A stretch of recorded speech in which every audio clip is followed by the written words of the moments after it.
لان دماغك علميا مش هتبقى بتتعامل مع كلمه فاشل في السياق ده بس، هي بتبقى واخده كلمه فاشل ايه؟ عنوان حياتك.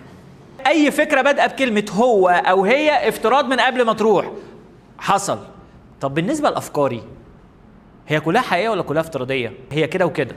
يعني حضرتك ممكن تبقى قايل لنفسك جمله انت اصلا فاشل والمشروع ده مش بتاعك، دي حقيقه ولا افتراض؟ بس كده. فانت هتروح جاي قايل لي بناء على ان انا جربت 5 مرات الموضوع ده وسالت اكتر من استشاري لقيت انه ده مش مناسب ليا، هقول لك امين. انما لما تقول لي انا فاشل مش نافع في الموضوع ده، هقول لك افتراض. ليه بقى؟ لان دماغك علميا مش هتبقى بتتعامل مع كلمه فاشل في السياق ده بس، هي بتبقى واخده كلمه فاشل ايه؟ عنوان حياتك. فهل انت بقى في المشروع ده يا مهاب هل انت كنت فاشل حقيقي فيه؟ هتقول لي لا ما كنتش فاشل. اذا الجمله كانت محتاجه تتغير الصياغه بتاعتها، لان الصياغه دي بتقول ان هي افتراض. فممكن جمله واحده بس تغير كلمه في الصياغه بتاعتها تتحول لحقيقه، بس ستيل هي على الوضع بتاعها دي ايه؟ افتراضي، ودماغك بتتعامل على الوضع اللي هو قائم دلوقتي.